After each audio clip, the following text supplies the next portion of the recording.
is dead. Rest in peace. It's another offseason episode. We're closing out the month of November here. Award season has come and gone. I know like we covered the awards. Like the awards this year didn't really do much for me. I don't know. The real award goes to Joe, hanging in there strong. No Nut November, Joe. Congratulations. Yeah, good job. You're doing it. You're doing it. Just 72 hours left or so? Yep. Hang in there, dude. Hats off for you, boy. Thank you. Yeah, I know. It's crazy, man. Good for you, dude. Good for you. How did you guys plan that? What the fuck? That was weird. No, that's called a decade of chemistry right there. We do have a great show for you guys today. We're going to be talking about some news and notes. We do have Jayhay's MVP breakdown of the 1946 MVP race. Yes. The White Sox Mount Rushmore, which we are coming off one of the most controversial Mount Rushmores that we've ever had in franchise history. So we're going to see if we can top that somehow with the White Sox Mount Rushmore discussion later in the program. But off the rip, Dallas, I got to address something. I think you do need to address something. Yeah. It's it's something that people were tweeting me for the last few days, being like, "How the fuck are you going to stay silent on this?" I'm kind of in that group. I'm kind of that ilk as well. Cause look, we've all been, boys, you guys have a decent Thanksgiving, right? Everybody, friends, family got to hang out. You guys usually maybe gather the night before Thanksgiving, right? I mean, maybe it's a game night. Maybe you go to the local watering hole, throw a few back, take a nice little trip down memory lane. All's well. Maybe you curl up next to an X-Flame and keep that thing toasty. If you are so inclined, it sounds about whatever, but that's what I did. I had game night, nieces and nephews. Jared, what'd you do? Family, Kowloon, huh? Yeah. So Kowloon. I see people making content around this time every single year, and people are like, "Well, how old is too old to go out the night before Thanksgiving?" Right? And I saw some people say as early as 25, you get to hang it up. I'm 34. Ooh. I'm still going. It's the Undertaker at WrestleMania. I'm not going to leave my boots in the middle of the ring until I got nothing left, and I still have plenty left in the tank. You know what? I'm glad we're looking at this through this lens here, because I was thinking to myself, I think the sweet spot in age to maybe not go is probably somewhere in your early to mid 30s, because you probably don't have, or if you do, like a well-established relationship type family situation. Maybe you're just kind of exploring some things, and you are probably a little older than the crowd returning from college for the first couple seasons, and they're getting to see each other and catch up. And well, you've kind of already been there, done that for about a decade or so, at least. So let me explain though, because I have adapted and I have evolved how I handle the night before Thanksgiving. Like to what you're trying to say, Dallas, like the night before Thanksgiving, it used to just be, we would go to a bar and it would be a giant mosh pit. Everyone is blackout drunk. You're walking around, you're like, oh my God, look at so-and-so. For me, like now I'll go to Kowloon the night before Thanksgiving and we'll get a table in the back and we'll sit there all night. So VIP at the Loon with the rocket. Well, we're not mingling with the youth, with the peasants. Oh. Yeah, no, the youth, like all the college kids returning home, and we just had our 5-year high school reunion. All those kids, no, they're out by the bar. I'm in the dining room. We got a table. I'm surrounded by people that I've chosen to be around. There's no meet and greets. There's no catch-ups. There's no stop and chats. It's just me, my table, and my people, my tribe. And that's what we did. It was probably 6 of us at a table in the back, Kowloon. And then we had dinner. It was excellent. The Mai Tais are flowing. Yes, everyone's having a good time. We're catching up. We're telling stories. And then it gets to be around like 11:30. And we're like, all right, like, let's grab a drink at the bar. We'll get one more drink at the bar before we go. Let's see what chaos is going on out there. So we walk up to the bar, and I'm like looking at the bartender. I was like, this motherfucker is acting like he doesn't see me right now. Like, what the fuck is? I was like, well, I just want one more Mai Tai. Like, what's going? It's 11:30. Like, we got until 1:00 before we shut this bitch down. Like, don't act like you're shutting this bitch down right now. Then the lights come on, and I'm like, what the fuck? I was like, what's that all about? So then I see this kid walk around from the other side of the bar, and the collar of his t-shirt is like down by the top of his nipple, and he's got scratches on his chest. And I'm like, what the fuck happened to you? And he was like, there was just a massive brawl. You didn't just see it? And I was like, no, I didn't see any brawl. You've got dudes with blood all over their face. You get this dude with like his shirt's all stretched out. And then they turn the lights on. They're like, all right, everybody out. And I was like, all right, see you the fuck later. I was like, you're the reason why I have to go home early. Like, you're the guy. And that was it. That was the end of the night. I didn't see, I must have missed the brawl by like 10 minutes, but I was there. I did not partake, did not witness. Like, I can't point at anyone that was guilty of this. But what I will say is to all the pieces of shit out there that are trying to slander Kowloon and say, oh, it's typical Saugus those people weren't from Saugus. The people that were trying, typical Saugus behavior. No. The people that were in that fight, those were not Saugus people, and that is not typical Kowloon behavior.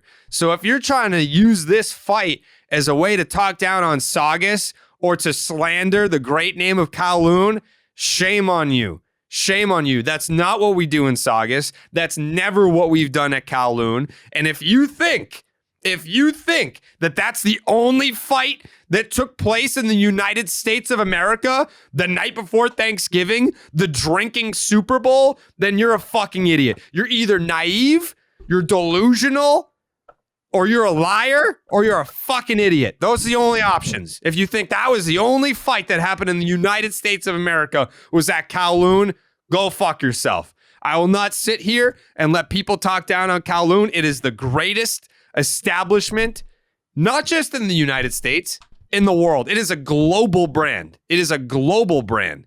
And I won't let that happen. Shout out to Andy and Bobby Wong I had an excellent evening. I know some people may have had a different experience, but that sounds like something that they brought on themselves. People that behave themselves, they had an excellent night. I had an awesome night.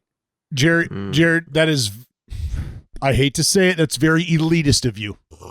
You know, not everybody's got the red velvet rope and the opportunity to sit in the VIP in the Loon tucked away from all of the normalcy, all of the gen pop.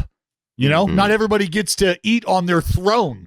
Carrabis, have you thought about that? Work harder. For just a minute. Work harder. Be a more likable person. You know. Yeah, but it's your as the top guy in Saugus, most famous guy. It was your duty to go in there and be peacemaker. Like you couldn't settle that down. You couldn't settle that down. Did you not just listen to me? I said I got there 10 minutes after it happened.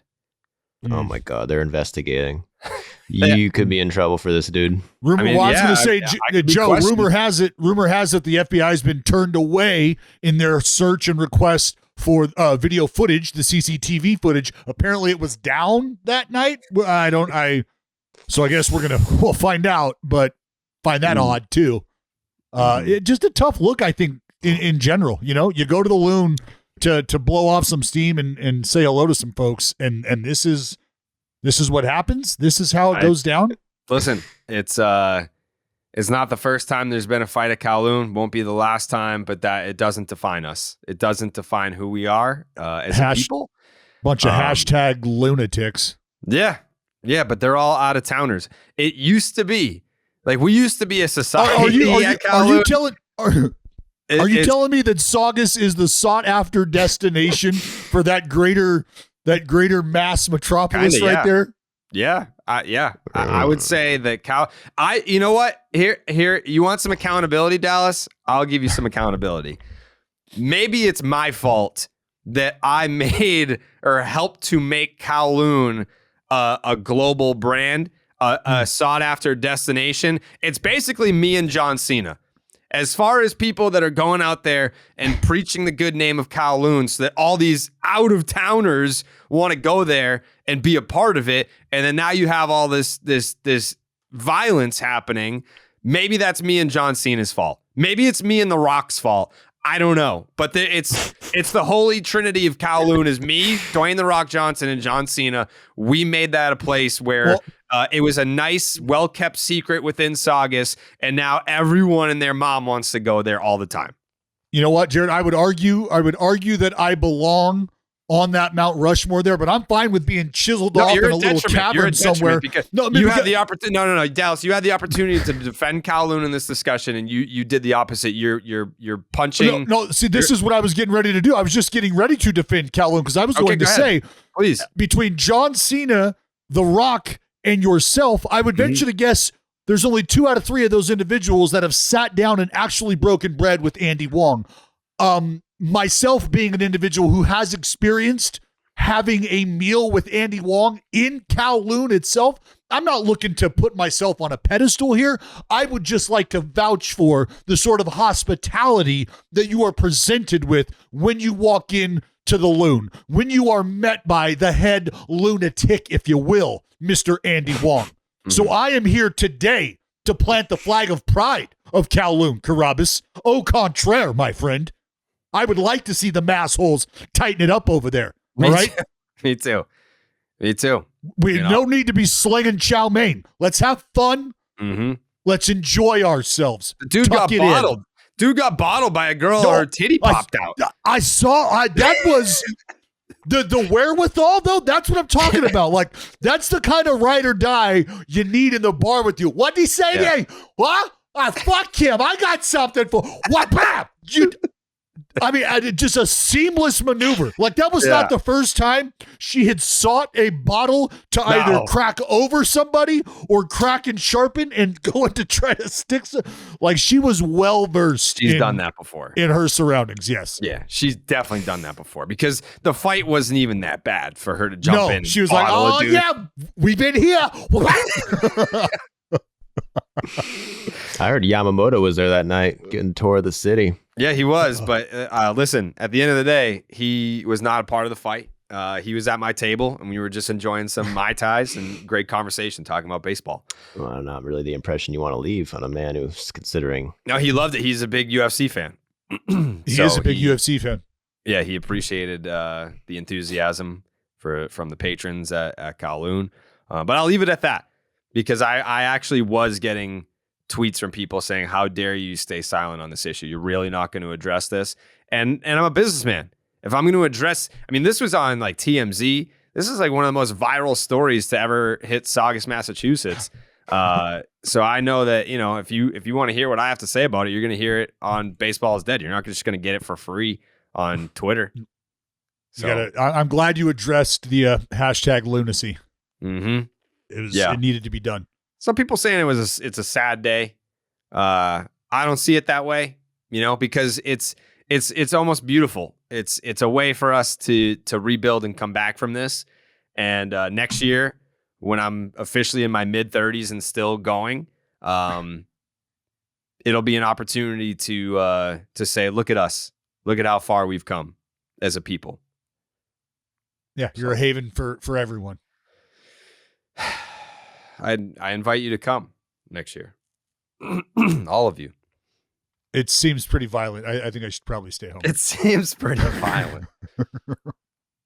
It is sad that the actual sad part is year over year seeing how many, like, the less and less number of people that I actually know in real life that are there. It's been infiltrated by people from out of town or like the youth of Saugus. But it's not going to stop me. It's not going to stop me from going. I'll tell you that right now. That's good to hear. Every goddamn year. Yeah. Anyways. St. Louis Cardinals. Speaking of building things back up, the St. Louis Cardinals are doing that.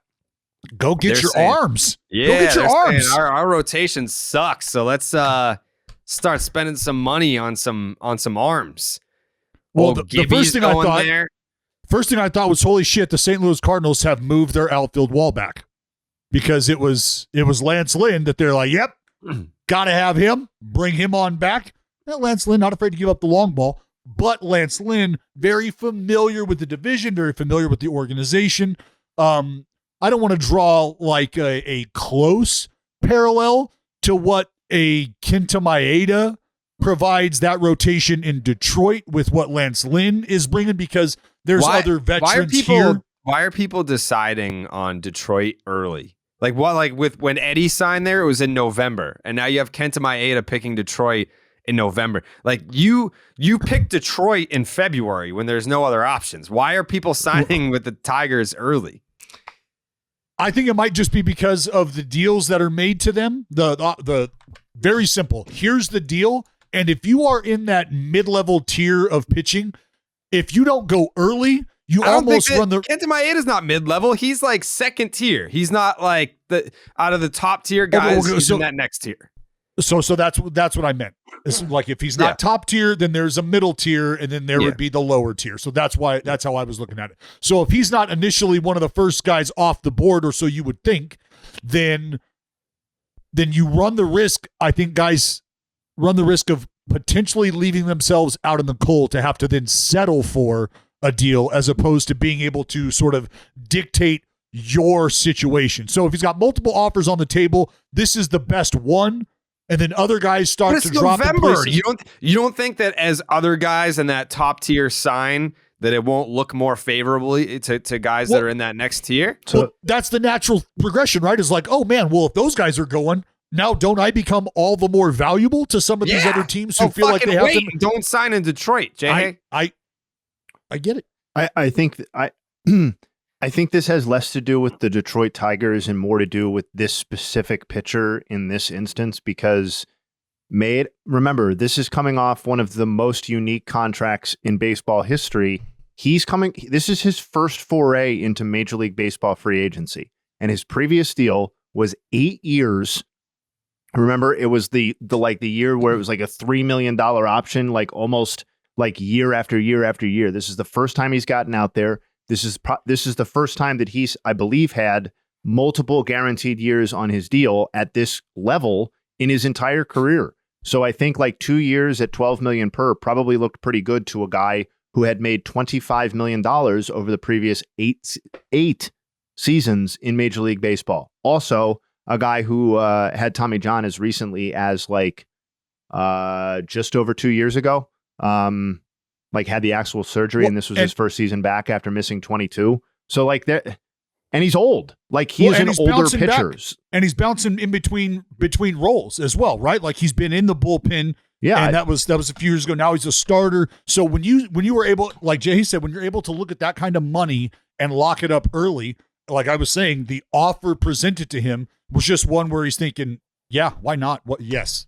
Like $24 million, I think might be a little bit underwhelming when you think about what Maeda can do at his best, but guaranteed $12 million per for him entering his age 36 season. Like, I think that's probably got to feel pretty good. And also, I mean, and on the other side, I actually really like the deal for the Tigers too. I think this is a nice pickup. Like, he's not a 1-for-1 replacement for Erod, because Erod generally provides a lot more bulk than Maeda does, and probably even greater effectiveness as well. But like, if you look at what Maeda did after he returned from injury in late June through the end of the season, which covers just over 88 innings, he had a 3.36 ERA with 103 strikeouts and 25 walks. Like, he was a really good pitcher after he came back. And like, you know, are you going to get 175 innings from him?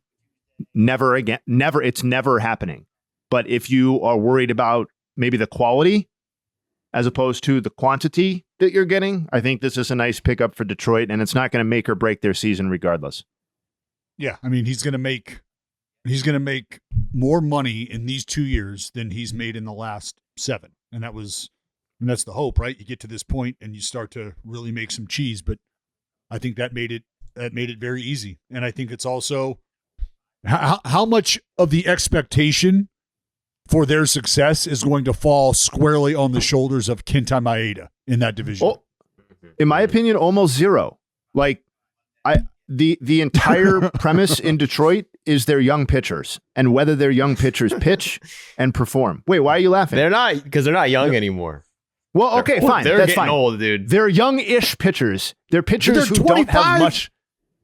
Are they? Yeah, I mean, Skubal, I didn't check birth certificates, Manning, but they've been Mize. talking about the Check young birth pitchers certificate. in Detroit for years, man. Listen, Joey's not wrong, but like that's still what the entire premise of this Detroit rebuild and whether they're a relevant team in 24 is all about, is whether those three pitchers are available and good. And Maeda is just like, if he's available, he's almost certainly going to be effective to some level or a net benefit to this team at some level.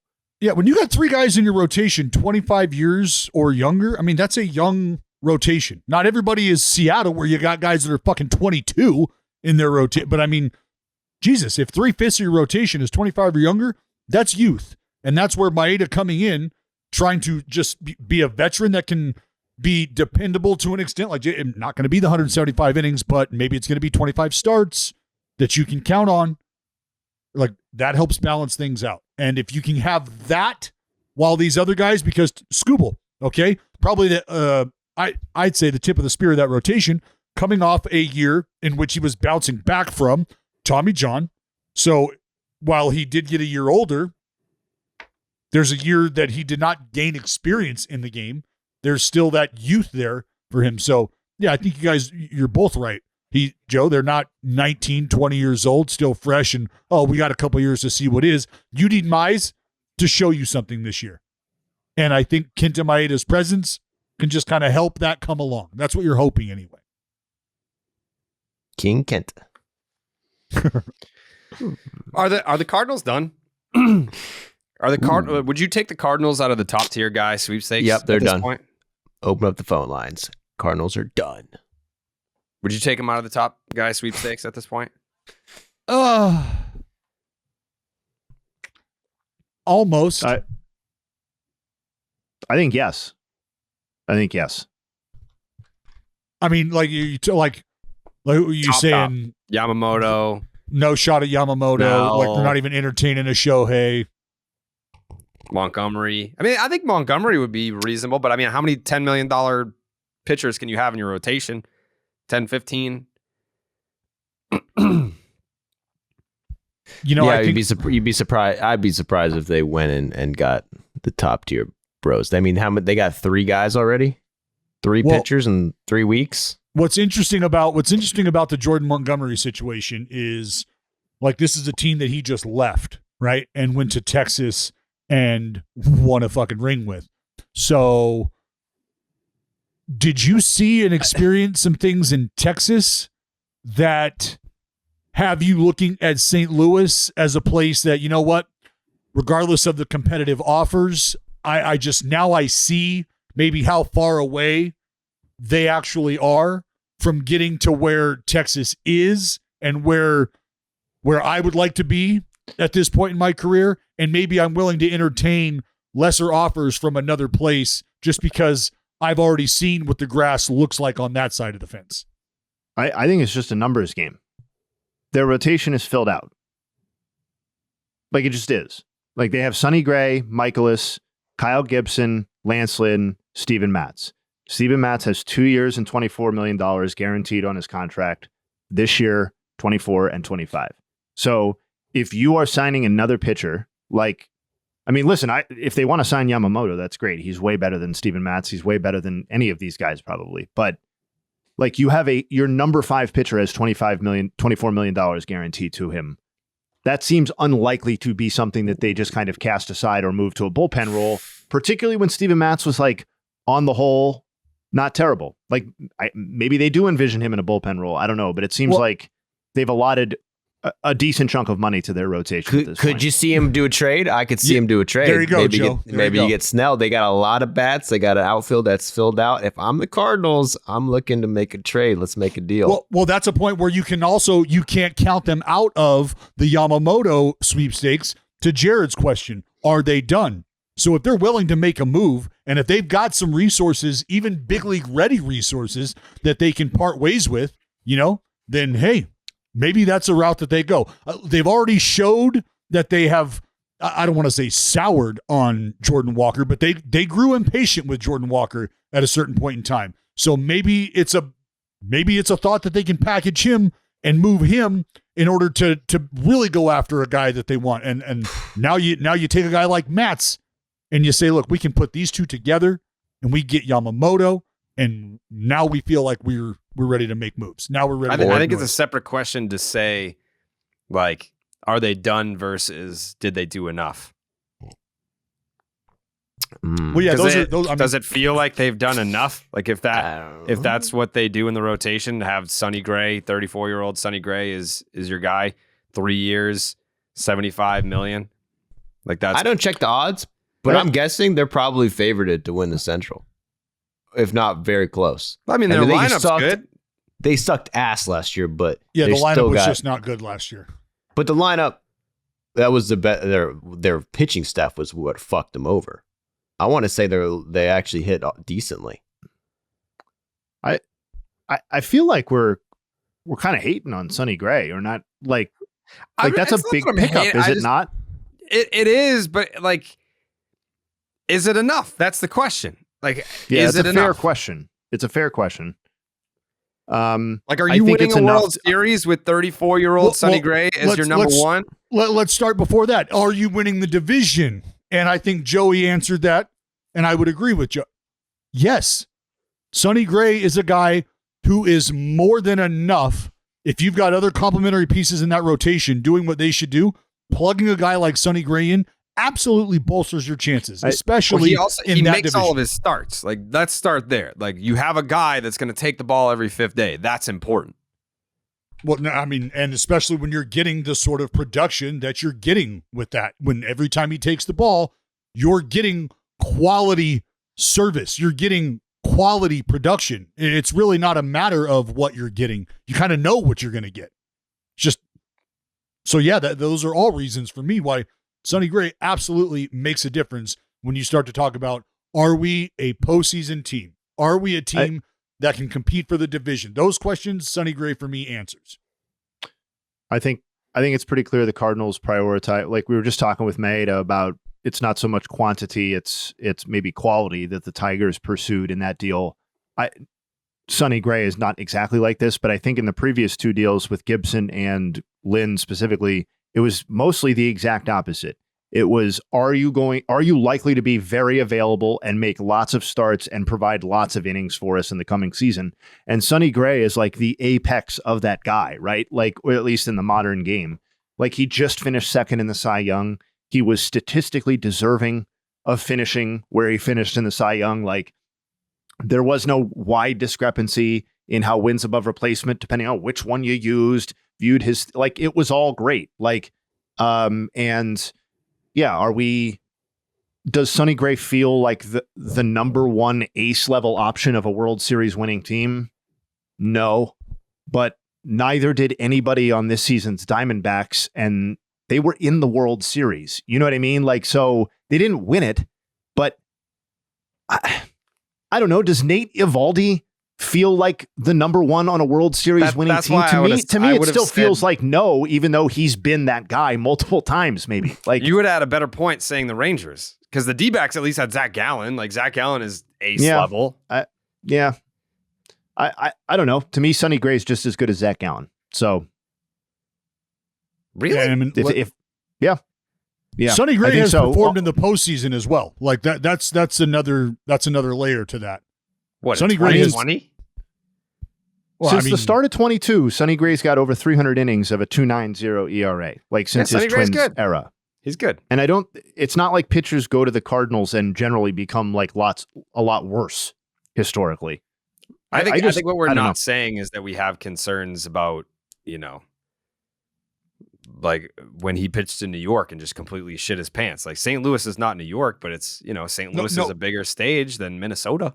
But it's a perfect combination of, I'm not going to be grilled and I'm not going to be performing under this type of microscope. It's definitely a microscope, but it's a fan-friendly microscope. It's a microscope where people are actually using it to look for reasons to support you and to look for reasons to fall in love with you, as opposed to a microscope where people are looking to pick apart everything about your outing. Unless it's 8 shut, they're looking for reasons why it was a bad decision to leave you in, why they can't win with you. Those are very different environments. Every Tell time you that take to the Wilson Contreras. Yeah, the whole narrative of like the Cardinals fans being the best, it's not true. Like they're not like the polite everything. Like we're only going to put out positive. Like that's what they would like you to think. But I mean, they're some of the nastiest fans that I've come across on Twitter. If we're talking about actual media markets, though, the St. Louis and the Cardinals media market is much closer to the situations that Sonny Gray has thrived in than the New York, specifically Yankees. It's not even a media question. market. It's not. Yeah, it's much closer to the Twins, St. Louis is, than and Minneapolis, St. Paul than it is New York City. I'm not worried about Sonny Gray mentally being able to handle St. Louis. What I'm worried about is, did the Cardinals do enough to win the division and get back to the postseason? I think they did enough to put themselves in a position to be in the conversation to win the division. I think it's still very much TBD what the Cubs do over the course of this offseason. I mean, the Brewers are going to self-destruct this offseason. I think that's absolutely correct. I think they've signaled enough that they are going to go through a retooling. So I think you can put them aside for a second. So this is really a conversation, with all due respect to Dallas, this is a conversation between St. Louis, Chicago, and if you believe in the Reds' resurgence, right? Or that the Reds can build on what they did in 23. But their rotation, I think Joey said this at the very beginning, their rotation was really, really bad last season. It had an over 5 ERA. It was like 26th or 27th in MLB in ERA by starting rotation. And these guys, specifically Gray, raise the floor on that considerably. Even Lance Lynn, to a degree, in his 44 homers allowed, raised the floor on what they were receiving sometimes on the second half, specifically last season. So will they be the favorites? I don't know. I think it all depends on what the Cubs do, but I think they're in the conversation for sure. Or if Pirates give Votto. Yes. Well, he is going to go to Pittsburgh. I did want to make this note. It's kind of related, but not really. The Milwaukee Brewers hiring Pat Murphy. Mm-hmm. That when I saw the report that, hey, the Brewers are open for business and we will move literally any player, when they hired Murph as the manager, my first thought was, well, Yelly's staying put. Like that's like hiring Murph, who I believe is worthy, 100% deserves the honor of being the Brewers' next manager. Murph and Yelly are boys.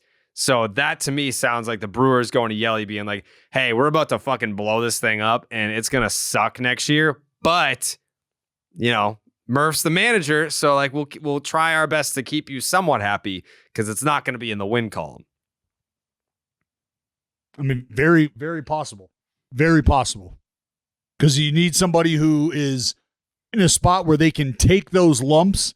They're not at a point, and I'm saying this about Murph, not at a point where he goes, look, no, these are the teams that I'd like to go to if I'm going to be a manager, if I'm going to get this opportunity. This is where he's not in that spot yet. So this is a wonderful opportunity as far as his career trajectory goes, is to be back in this driver's seat. And It's in a familiar spot, and it's in a place where people around him have a ton of respect for him. So if you're an organization looking to make this sort of transition and go through this period with some stars that you do want to keep happy, keep comfy, then this is how you do it. Murph is a great pick for the path that the Brewers are going. Well, I'm going to say like the path that the Brewers are going right now, where there's going to be some turbulence. I think having a guy that you love and trust in that spot instead of bringing in an outsider, I think it was the right pick. It was the right pick. I'm happy for Murph. Some other news and notes here. The Atlanta Braves, Joe. The Atlanta Braves have emerged as a team that would like to trade for Dylan Cease. The Bravos, they said, you know what? 120 regular season wins isn't enough. We need to win in the postseason. We got embarrassed last year. It's time to get back to the promised land. It's time to get back to the World Series. How are we going to do that?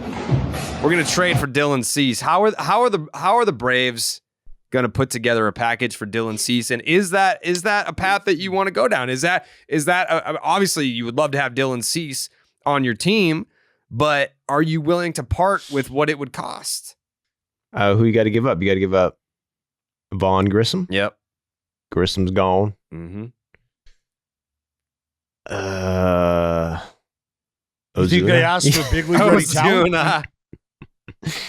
I don't know what they're thinking. What the White Sox want. They're not probably in a position to win this year, so maybe they can give up. We can kind of fleece them a little bit. I know the Braves are kind of in a great position where they have their future locked up in terms of position players. Pretty much all these guys are signed up for at least 5 years. So like any prospect you have on the Braves is very tradable because you don't really necessarily need any of them. Now, they don't really have a ton of prospects to give up. Oscar and Noah, come on down. See you later. You and Vaughn Grissom are now Chicago White Sox. I don't know if Yaskar is really the guy pushing the needle. I would love to trade Yaskar. I miss him. I hope he's doing well. Maybe Ian Anderson. I mean, we just like DFA'd all our like Soroka would have been a guy that you could maybe trade. We don't have Soroka. No. Kyle Wright, wild, by the way. Maybe a guy you don't have Kyle Wright anymore to trade. So I don't really know what you give up. I don't know. There's a couple guys maybe, but when I'm just thinking in my head, like who will we actually trade to get Dylan Cease, who's a guy who's under contract for how many more years? I think he's got 2 left. 4? 2 more years? 2. It's 2, 24 and 25. So yeah, Vaughn Grissom, you want to do 1 for 1, I'm down for that. But other than that, I really don't even know who else we going to give up. You going to trade? I mean, people a lot better than Vaughn Grissom. Who do we have? I'm not going to tell you that I know the prospect package exactly that it would take, but like some like guy languishing at AAA who may or may not be good is not going to be enough for Dylan Cease. No, well, that's why I think he's like our top prospect. Because the Braves don't have anybody. Who do the Braves have that they've got locked up right now that they would be willing, big league ready guys in that lineup that they'd be willing to part ways with for a guy like Dylan Cease? I'm not saying he can't be part of the package, but I would have to imagine that there's going to have to be something more premium involved for Dylan Cease than Vaughn Grissom. Maybe you give up Darno because you got Sean Murphy. I don't know. I don't really see them giving up positional players. I mean, the Braves, their whole thing right now is the people talking around them, and with the Braves, their whole thing, they want another starting pitcher. And this is what the whole topic, the Braves need another starter. The Braves need another starter. But if you look at like the projections, and we have like the second best starting pitching staff according to projected WAR for next season in the league right now. And that's going to change once players sign probably, but that's still really good. So if you're an organization like the Braves, who are never the type of people to just be like, we're going to spend a fucking bag on one guy or make some crazy big splash, I don't really see him trading anyone. I don't see him trading like a Darno or someone who's in the starting lineup to get a Dylan Cease. I mean, I think you're crazy if you think that like Darno is even moving the needle. Darno's not an untouchable. White Sox don't give a fuck about that dude. No. Well, the fuck the White Sox want? Let's make a deal, bro. But no one's giving me any. The White Sox wanted Brian Bayo and more bodies for Dylan Cease at the trade deadline last year from the Red Sox. Like they're young. The White Sox want Ozzie Albies. Yeah, middle. I mean, like he's a future frontline starting pitcher who was in his rookie season, and the White Sox were like, "Yeah, we'll take that guy. What else?" And you're like, "What about Travis d'Arnaud?" Come on, Travis is good, dude. Travis d'Arnaud. Yeah. That's just what the White Sox need, brother. Yeah. They're trying to rebuild. They need d'Arnaud, man. D'Arnaud is taking because it's like I know dumb fucking baseball people like you guys probably be like, oh, we want better pitching. What do? Get pitchers. No, you get a good catcher. Teach the pitchers. It's fucking the new meta, dude. It's like if the White Sox are smart, they'll trade d'Arnaud and they'll give us Cease for d'Arnaud. Right. Yeah. The catcher is a non-factor if he doesn't ever have to catch the ball because they're fucking smoking it, Joe. Listen. Listen. Catchers are important. Mm-hmm. They are important. That's can't be a pitcher without a catcher. If you have a pitcher, you don't have a catcher who can't even play the game. Yeah. So let's be smart here. You know what? I'll just say this. I don't think that's going to be enough. Yeah. I'm firmly in the Travis d'Arnaud is not going to be enough camp. Me too. Yeah, and it's you look at what the Braves really have to offer. They really don't have much, like in terms of like a prospect pedigree. You give out maybe Smith Shawver. He pitched for the Braves a little bit last year. Young guy. Winans. These people who kind of you guys never heard of him, but stop it. He played in the major leagues. We can all just pull up roster resource and just start going. No, but like I know these guys pitch. They're not like necessarily top pros. What's that guy's name? He's on the tip of my tongue. Jayhay. Ian Anderson. Ian Anderson's down there. First rehabbing. baseman Bryson Horney. Is that who I'm thinking about? Is that the name? I love how the package is Vaughn Grissom, like a toast Ian Anderson and Travis d'Arnaud. Well, that's kind of what I'm trying to make. And if we didn't give away Mike Soroka for free, then we'd throw him in there too. He definitely would have been named. Yeah. Take the guys that we DFA'd, we'd throw them in too. Yep. You like? They traded Soroka. Oh, come on, we got a big package. What Joey did is he walked out to the curb and picked up somebody else's for free box and then walked into a fucking store and was like, "Hey, so where do you want to start here?" I'm looking at that prize on the top shelf. Where do you want to start? We might have just debunked the trade rumors then, because I really don't see who the fuck they're going to trade for Mr. Cease and Desist. Mm-hmm. Jayhay, where do you see Dylan Cease landing? Because I from what I'm reading and seeing, he's going to be on the move. It's just a matter of where. If I had to guess, I would say that I'd go with the Dodgers, and that probably becomes even more likely if they don't get Yamamoto, I would guess. Yeah.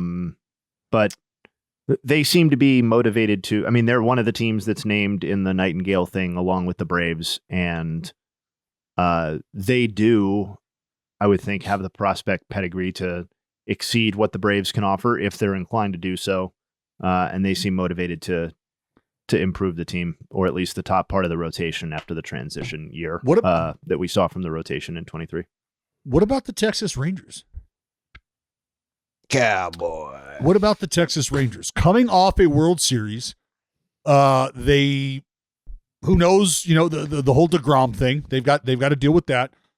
Pitching was a question about whether or not they were going to be able to sustain and produce with a bullpen. Was that going to come back to bite them? But the Texas Rangers, if they're in on Ohtani or are going to have conversations about that, then is there a happy medium that they can find between prospects and dollars to bring Dylan Cease aboard? And I mean, I think that's a move in a division where they're looking to sort of solidify themselves as we're here now, right? Like this is the whole Astros domination, blah, blah, blah, blah. Like it's their division every year. Fuck that. That's old, tired noise. That's done with. This is a way that I think really kind of cements that. I mean, he definitely makes their team better. I don't know. They just have so much invested in that pitching staff that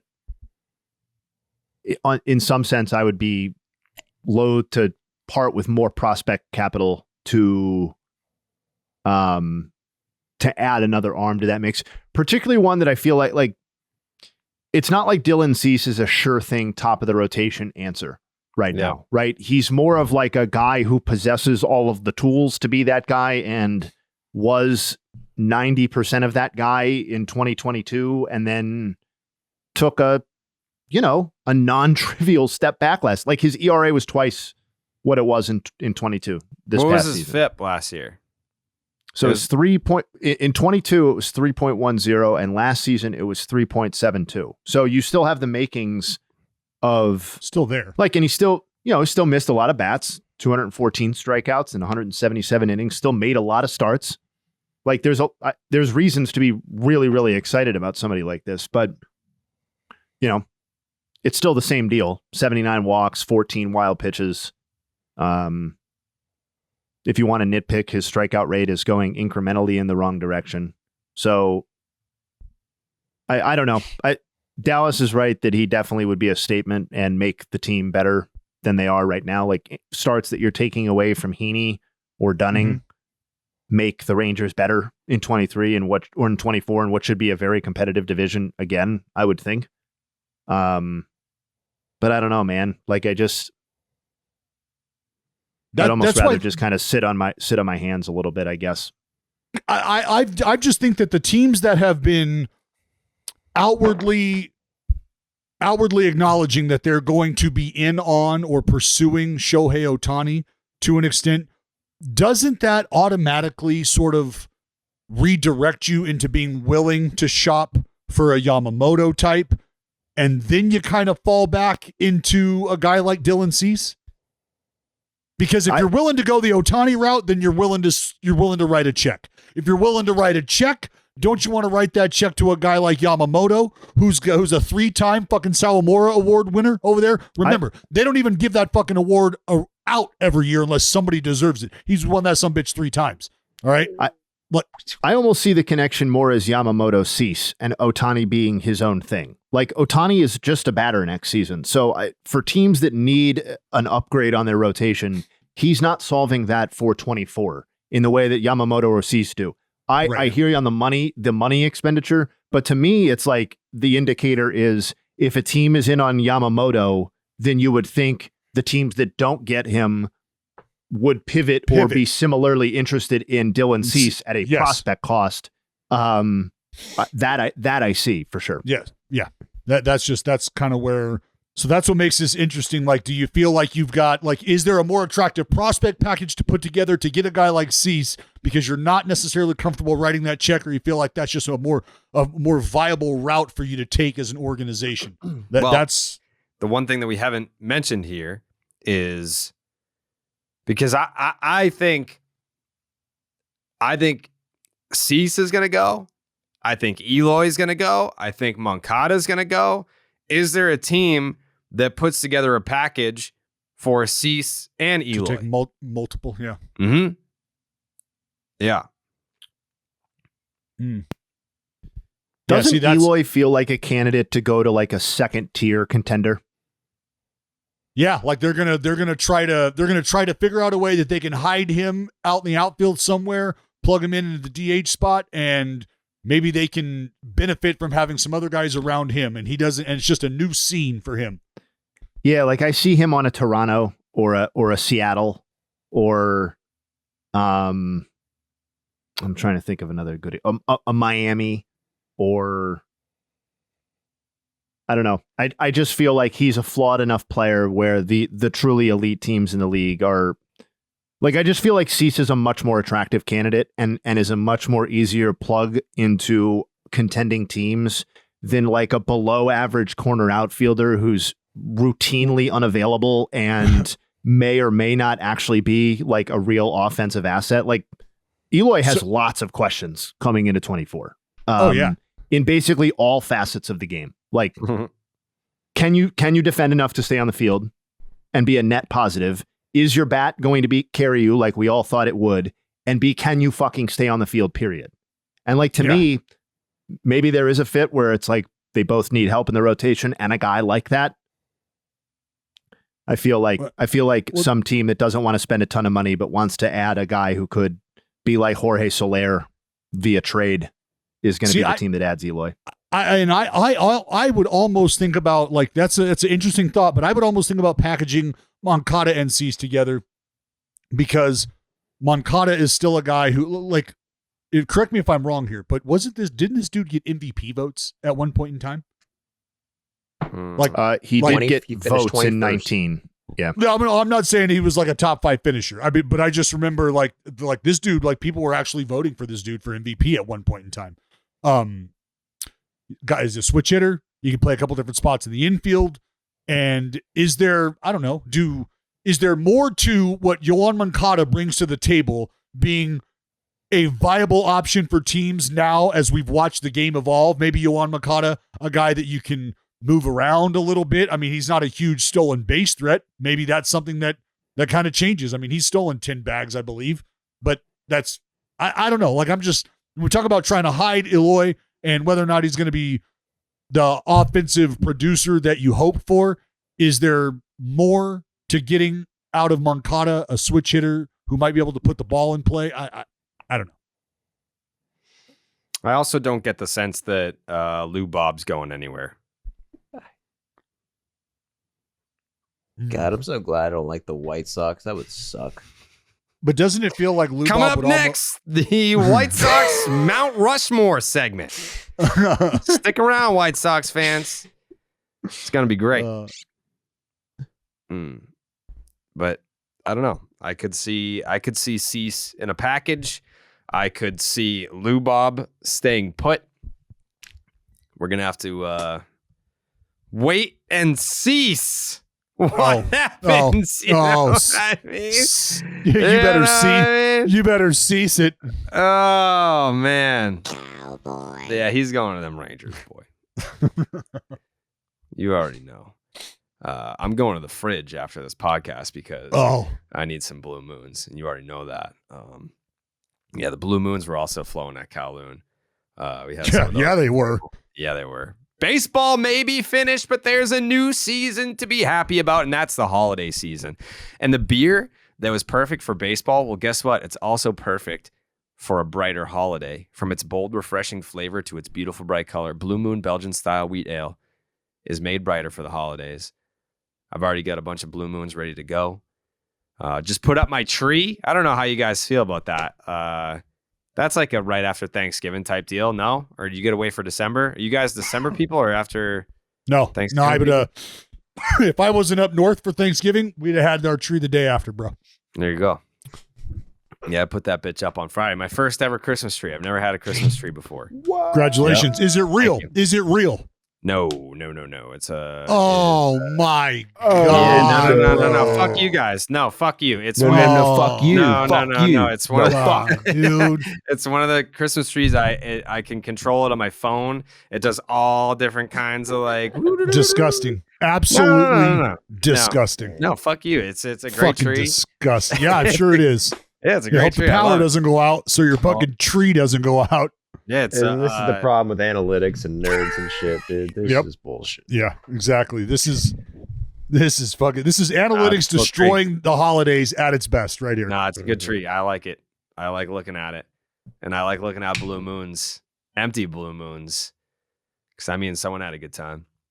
Blue Moon Brewing Company beers are made brighter as the perfect complement to the holiday season. From Blue Moon Belgian style wheat ale's refreshing flavor to Light Sky's real tangerine peel taste to Moon Haze's juicy burst of flavor. The whole crowd will be reaching for the bright stuff this holiday. That's for damn sure. With its refreshing flavor with Valencia orange peel for a subtle sweetness and hints of coriander. Blue Moon Belgian style wheat ale. That's a beer that's made brighter. It's carefully crafted and full flavored with refreshing notes and a smooth, creamy finish. The season should be merry and bright, so Blue Moon is a perfect match for the holidays. The crack of a beer, the pour, the first sip of that bold flavor. Blue Moon always feels like a special occasion, best served with its signature orange garnish to showcase its beautiful bright color. A beer this good only comes around once in a blue moon, but you can enjoy it all through the holidays. Brighten up the holidays with the beer that is made brighter. That is get.bluemoonbeer.com/rocket. For delivery options, that is get.bluemoonbeer.com/rocket. Get Blue Moon Belgian White, Belgian style wheat ale, Light Sky, Moon Haze, all delivered right to you. Blue Moon, made brighter, celebrate responsibly. Blue Moon Brewing Company, Golden, Colorado Ale. Okay. Were there any other news items? I know I saw Jason Heyward just went back to the Dodgers on a 1-year, $9 million deal. That wasn't breaking news button worthy, I don't think. No. See, I find that kind of interesting as a 2023 Baines meter, Club 38.8 entrant. Ooh. So I do think that should have been breaking news, just not to call you out editorially live on the pod. But yeah, I think you're right. I think okay. For the story, that's fine. For the story, the fact that he's getting guaranteed major league contracts in 2023 after how things went in Chicago, that in and of itself is a story. It's something that he should be proud of. But him going back to the Dodgers on a 1-year deal, it's not like, holy fuck, Jason Heyward 1-year deal to the Dodgers, dude. Like, this is going to be crazy. It's about to go off in LA, dude. I don't know why people in LA sound like that, but it's not your best accent. Yeah. No, that's not even close. I don't know what that was. I don't know where you would say that person is from, but I don't know. It's LA. It's a horse. Listen, it's LA. A lot of people in LA, they're not actually born and raised in LA. So, like, realistically, someone that lives in LA right now that likes the Dodgers, is excited about baseball, they could sound like that. Just try to sound fake, and then you will nail that because that's not necessary. Shots fired. Damn, dude. I know. Out on a limb there. Calling them people from LA out. The end of the bottom line is that Jason Heyward, as a living legend in Major League Baseball, is going back to the Dodgers on a 1-9, and he's probably going to play the exact same role he played last year, where 93% of his plate appearances came against right-handed pitchers. Right-handers, yep. And he thrived. When you're the Dodgers, he was very good in that, and he played all three outfield positions. He did exactly what we think of when we're talking about, oh, the Dodgers are so good about this. Well, they have a guy they can mix and match in all three spots and play against righties, and he'll do really well in that role. And does it make you feel like the Dodgers, like when you look at deals like this, it almost gives me the sense that the tiers in which they're willing to spend for these types of players, when they get what they know that they're comfortable with and they've identified it and they're familiar with the player and they're content with what the production could be, whether it's just a hair less than what they got, they're ready to move. They're ready to activate, and they do so, and they're in a great spot where they can yield a $9 million paycheck to somebody who they're only going to deploy against right-handed pitching. Well, wasn't it last podcast? Sorry, wasn't Joey talking about dollar per WAR at some point recently? Yes. Yep. Yeah. Okay. So, Jason Heyward, regardless of which metric or WAR you use, provided about 2 wins above replacement last season. And if you believe that he can repeat that over about 400 plate appearances next year, then you've got like a guy that is a great $7 ROI. million. Yeah. He's $7 million underpaid. That is great ROI for particularly a team with the Dodgers' payroll flexibility and ability to pay a part-time outfielder $9 million a year. Like, that's a great deal for them too. Yep. And yeah, Heyward being in year 15, I think that's kind of cool. And I also think he's going to have a career that's going to be interesting to look back on when we're recording this podcast in like 2033, 2034. Yeah. Like after he's been retired for a few years, and we can look back on a guy who ended up providing like damn near 2 decades of baseball service, was a World Series champion, and was like viewed for basically his entire career as a disappointment. That meeting, it's a weird career. It's true. That meeting. No, I know. And I'm not even hating on him. Like, I think he's a club 38.8 guy. He's provided a lot of value. That number is what it is. But anyway, I'll look forward to that podcast in 2033. Okay. I remember watching his big league debut, opening day, homered. Yeah, I remember watching that. I remember that too. Yeah. Came home from school just in time. Or maybe I didn't. Maybe I saw the highlights. I don't know. I mean, it was a day game. It was a day game. What's can you give us a hint on what your next video is going to be, Joe? Deion Sanders. Well, that's just telling us.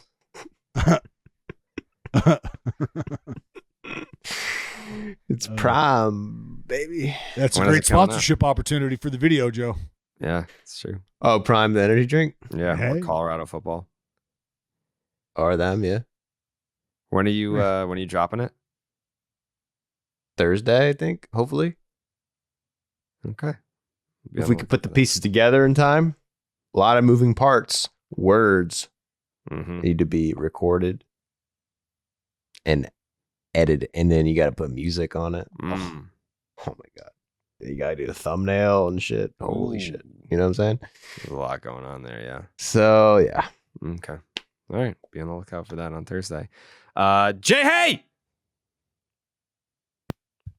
What up, baby? It's that time again. I'm really looking forward to this one. Me too.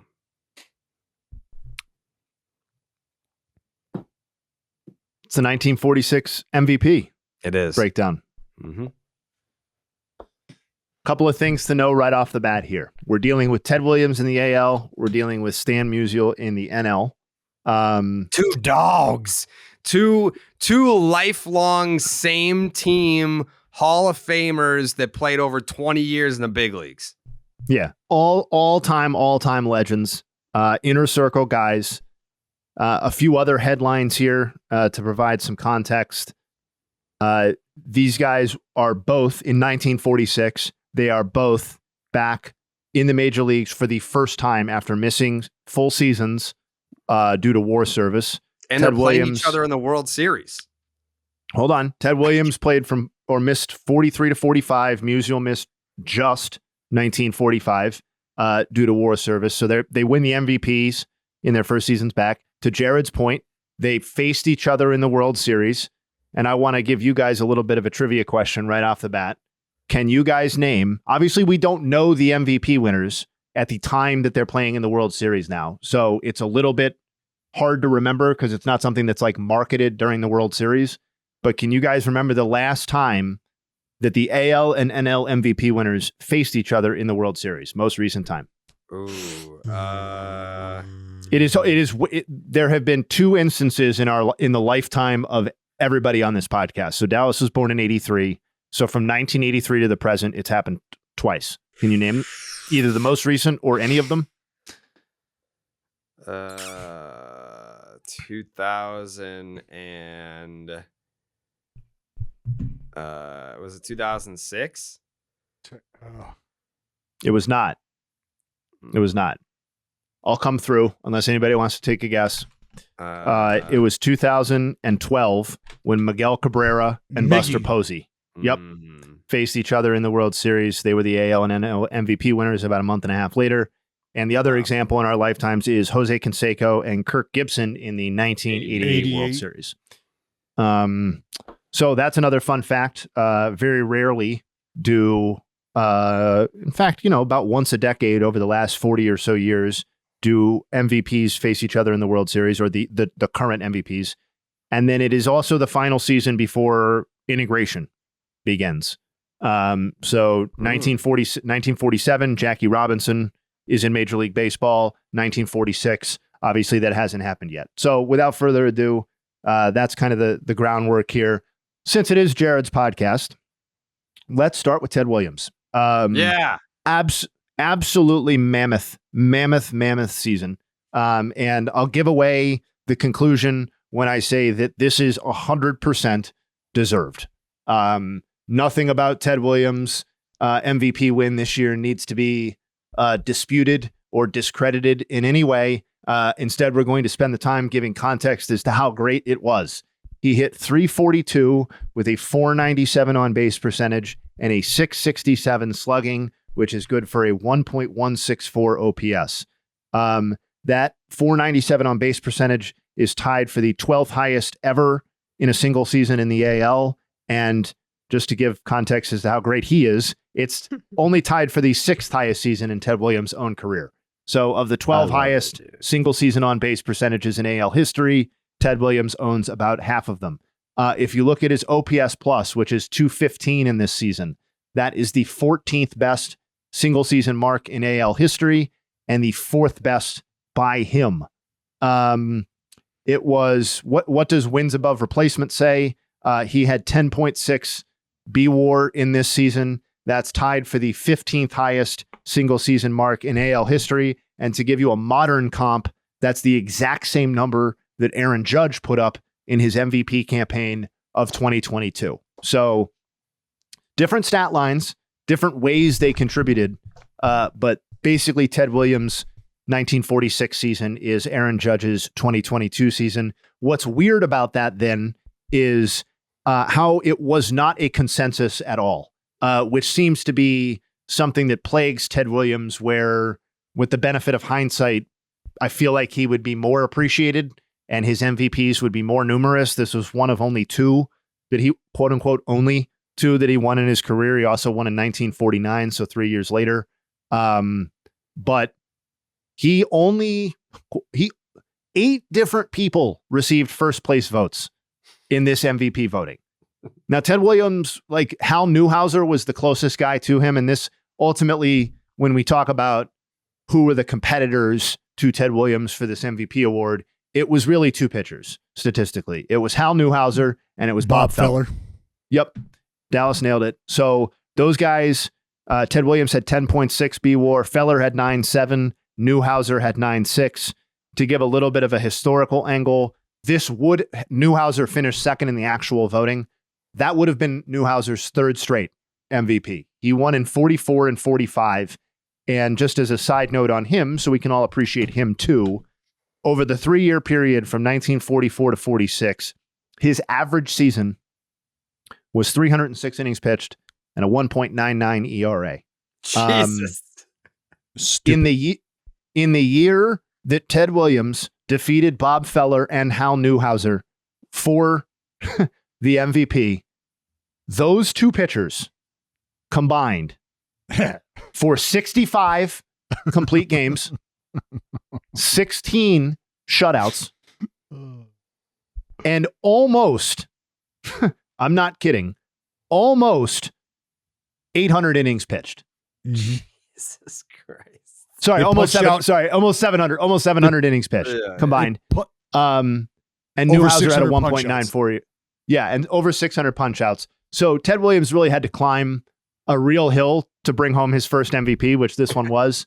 And the voters really did not give him the respect that his incredible offensive season deserved. And when I said earlier, like this was tied for his 6th best season by on-base percentage and 4th best by whatever WAR or whatever it was, like Ted Williams could have a half dozen MVPs statistically. Yep. Media hates him. They did. Well, he hated He was that. he was a bad boy. He said, "I'm not answering your questions." So that's what I have for this for the AL side. I'll leave the floor open for you guys. Well, also, dude, 3 years off before that. Bro took 3 years, didn't even swing a bat probably or a lot. That's kind of wild. It is. It's crazy. He was in war, beat the Nazis. Yeah, he beat the Nazis, but couldn't beat the Cardinals. You know, Wow. He was hurt. He was hurt. He hit 200 in that World Series, but he had like a elbow injury, I believe. 29 intentional walks that year. That led baseball. So clearly receiving the respect in game that his talent would have deserved. He also led the league in runs scored at 142 and walks at 156. Led the AL on total bases, 343. So, in the scheme of Ted Williams' career, I think that's what the takeaway should be here. Not really that special. Yeah. Like, what did you say it was? By B-WAR, it was his what best season? 5th? yeah, so it was his. So by WAR, it was his best season. By his pure offensive statistics, it was tied for the 6th best season by on-base percentage and tied for his 4th best by adjusted OPS. So I guess they viewed his fielding more favorably this season is my guess. But one of 3 10-win seasons by B-WAR that Ted Williams would put up. So one of the, all told, this is one of the, 10 to 15 greatest offensive seasons in AL history. This season by Ted Williams. On the other side, we have Stan Musial, whose season pales only in comparison to Ted Williams. This is an MVP season. Thankfully he wasn't in the AL, I guess, because the competition was looking back on it, was significantly steeper in the AL this year than it was in the NL. Musial received 22 of 24 first place votes, so this was basically a consensus. He led the NL with a 365 batting average, also led with a 587 slugging percentage and a 1.021 OPS. So again, an OPS about 140 points lower than Ted Williams. He led the NL in runs, and he led Major League Baseball in at-bats and hits this season.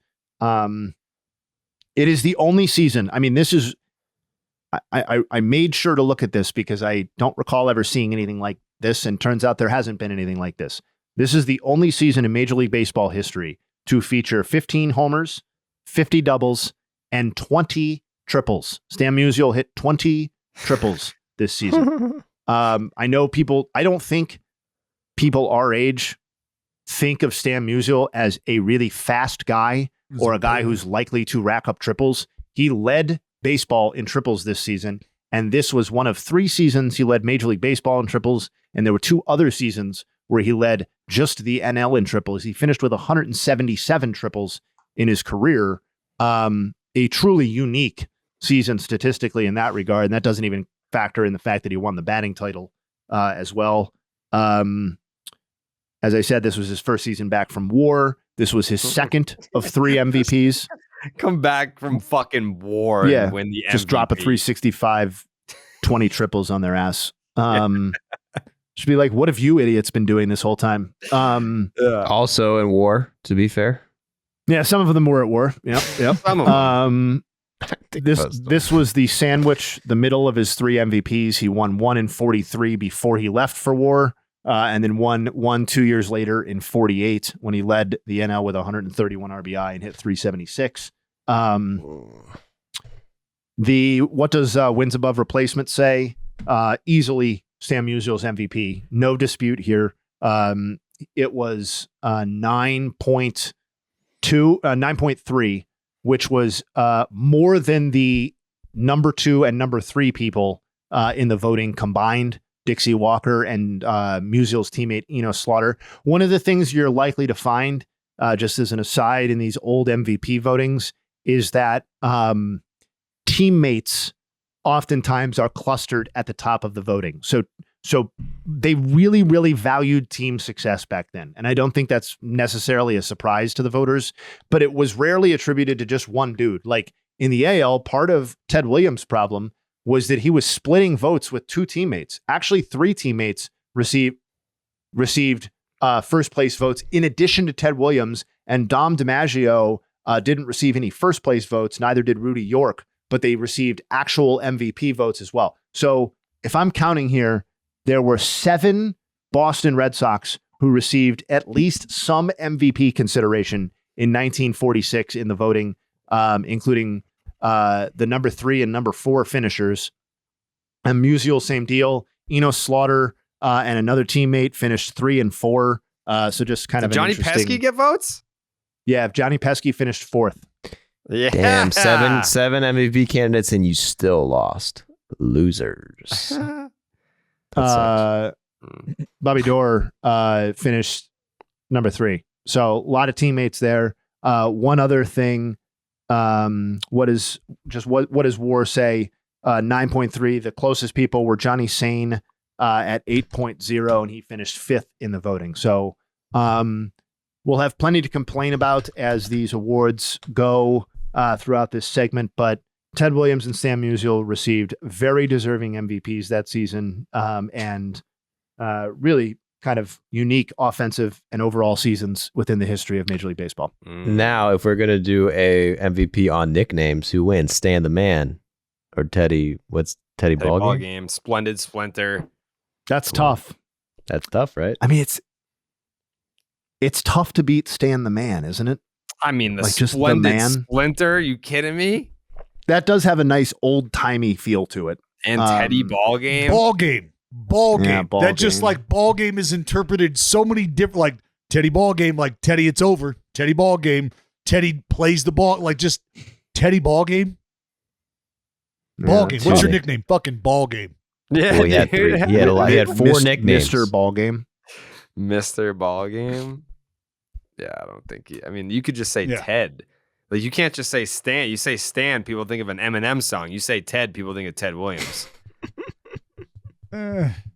No, they do. Ted. I don't know. No, people say Ted. They think of that stupid movie with Mark Wahlberg and the animated bear. It's a great movie. He was also the kid before Griffey. He was the OG, the kid. Old kid. So, just saying. Jayhay, would you like to know what year you're doing next? Very much so. I'd like to tease it a little. We can pull it up here and see what we got. Okay. All right. You, my friend. Next week, Justin Havens will be breaking down the 2002 MVP race.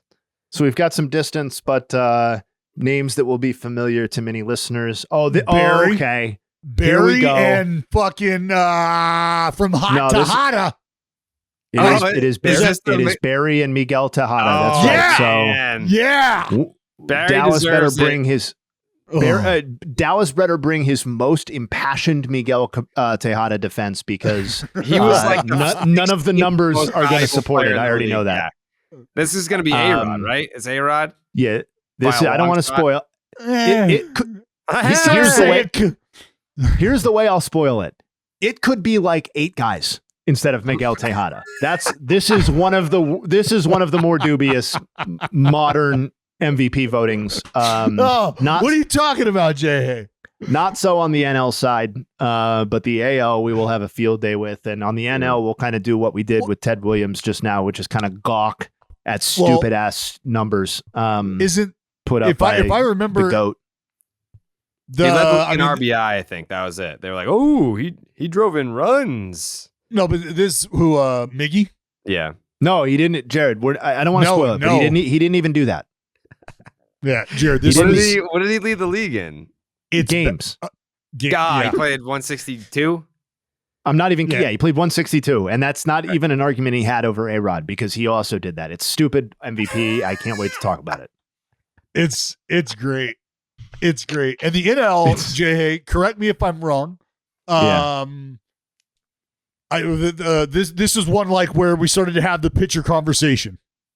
We do have a pitcher conversation to be had. Yes, that's the best. That's the best argument against Bonds as MVP in 2002 is you would go with a pitcher. Randy Johnson.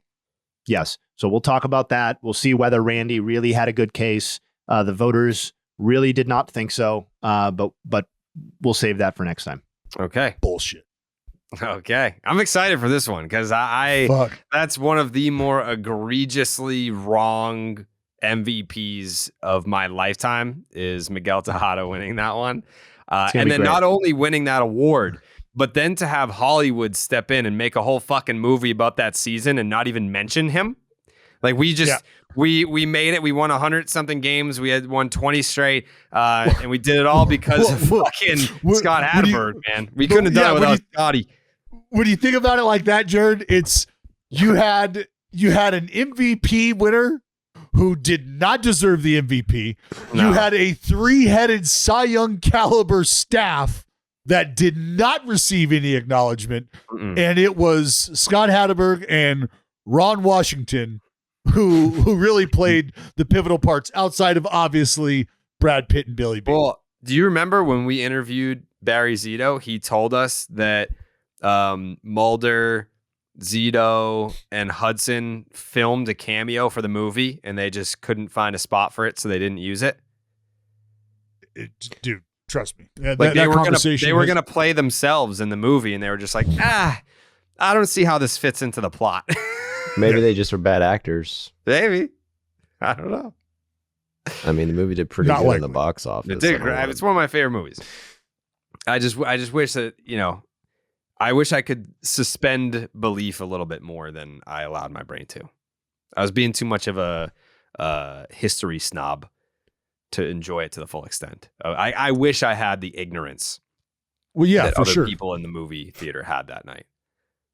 I wish I. That's like It's like watching a war movie and knowing how it ended and then being like, yeah, well, if you remove the facts and everything that you know about it, well, then, yeah, good movie.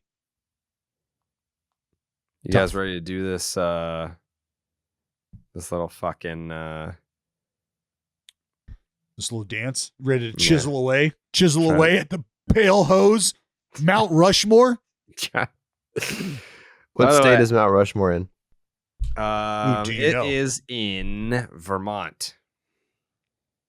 You are incorrect. Yeah, I don't fucking know. It is in the Dakotas, Jared. South Dakota? Dallas doesn't know either. Oh, you're an idiot. What is it? It's in. Well, I mean, it's one of them, but like, shit. Well, I said South Dakota? So it's. You did not say South Dakota.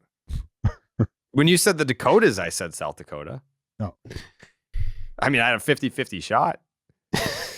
You do. Is it in South or North, Joe?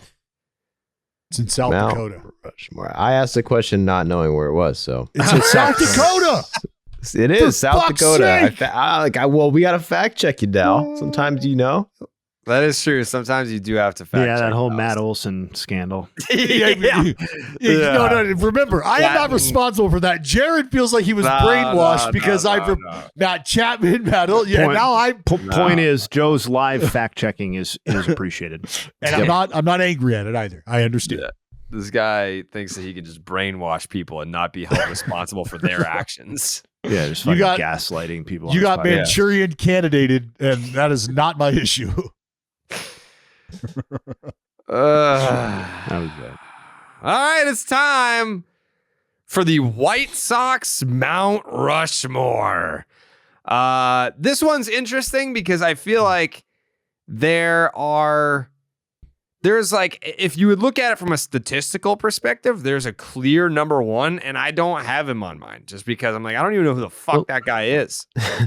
I think the big problem with this, and it's that, to your point, a lot of the best statistical people are old-timey people. Yeah. That nobody listening to this podcast certainly saw, some of whom they've never heard of. Like, we could have a conversation about Ted Williams and Stan Musial, but we can't have a conversation about what the fuck's that. What's the guy's name?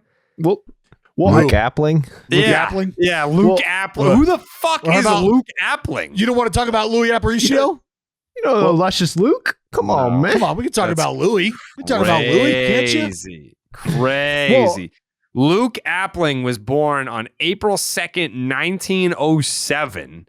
Yeah. Lived a long, healthy life. He lived until the 90s, which is good for him. But he played 20 big league seasons, all for the White Sox. He's their hits leader. He's like he has a bunch of like White Sox records. He fought in the war in 1944. He retired at the ripe old age of 43. Again, all 20 seasons with the White Sox. So, like, should he be on the Mount Rushmore? Yeah, sure. Yes. He's a Hall of Famer.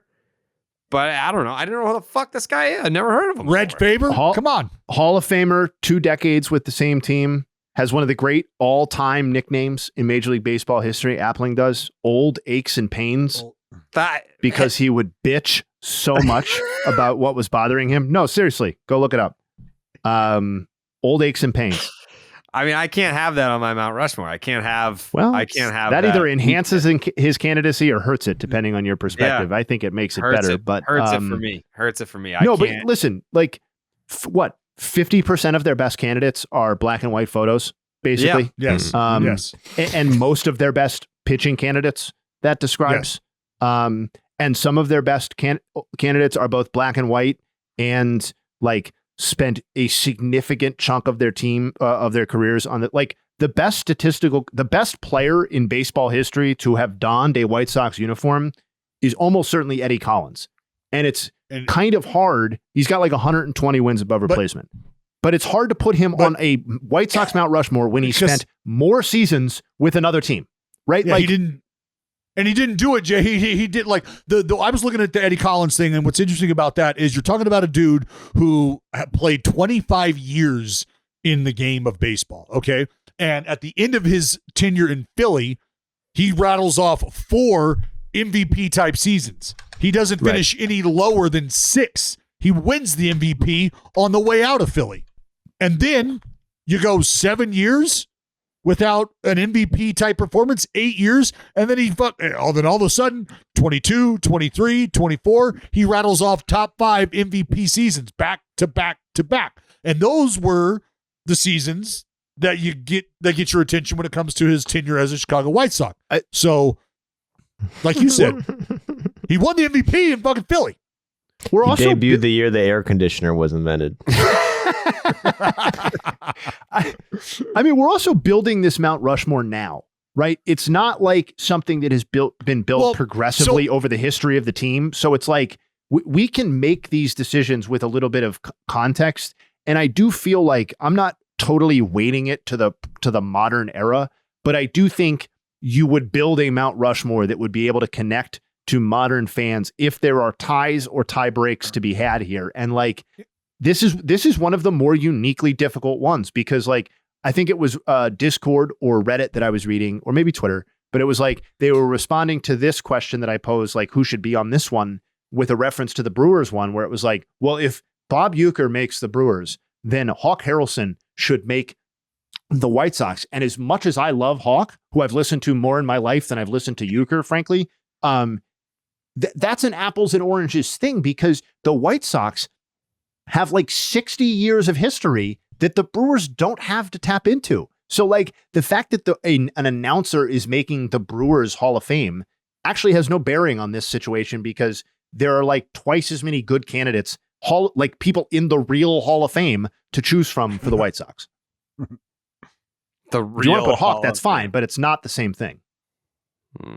Like Ted Lyons, Luke Appling, Nellie Fox, Eddie Collins, Ed Walsh, Red Faber, Billy Pierce. I've thought about this. I thought about this when we first started doing this, because I'm always somebody who wants to give. I mean, Jayhay, I got to be honest. I didn't have you absolutely fucking hating senior citizens on my bingo card, but here we are. Jayhay hates some old people.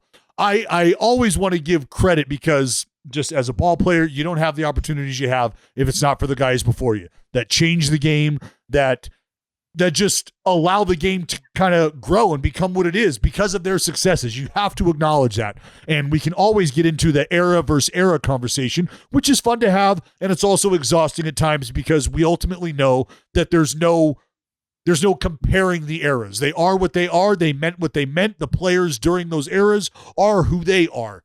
And so that's what we have to work with. But I think it is fair to acknowledge the OGs. And maybe it's I don't know what you call it, like a Mount Rush less, like, and then Mount Rushmore, Mount Rush then, Mount Rush now.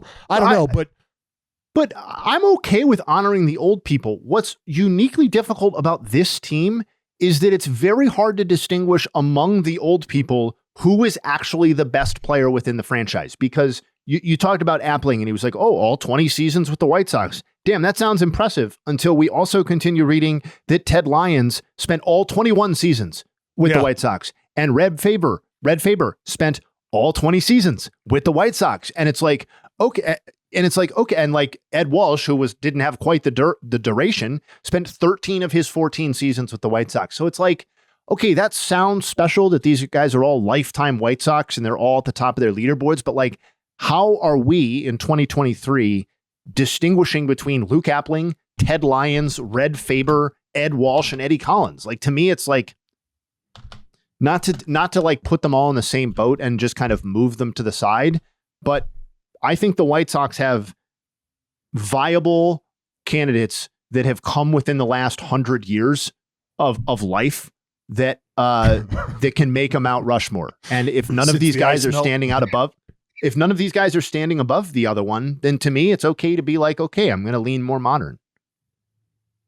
So with that being said, do we all agree?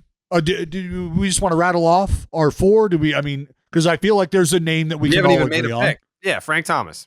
Yeah, done. Yeah. Okay. Done. The lock of locks. Frank Thomas. I just want to say one thing concerning. What's that? Yeah, Joe. I said Joe has Frank. I'm going with the big hurt, baby. Okay. So we've all got the only thing I do want to say about Frank Thomas is he and a guy like Gary Sheffield, I don't think get the appreciation for the bat to ball and power and discipline combination that they provide, that their game was just full of. All right, I wrote this down. From 91 to 97, that's 7 straight seasons of top 10 MVP finishes for Frank Thomas. Those are also the beginning of a run in which, at the end, 12 of the 19 seasons that Frank Thomas played in, he had more walks than strikeouts. 12. And that's a guy who's dropping heavy dick all over the place. And he's still spitting on pitches going, nope, not for me. Nope, not for me. Bang, 3-run homer. Nope, not for me. Bang, 2-run homer. Nope, not for me. Double. Like you don't see that. And so when we play the game today and we hear people talk about the change of the game and this is what hitters are sacrificing to achieve the power, it can be done.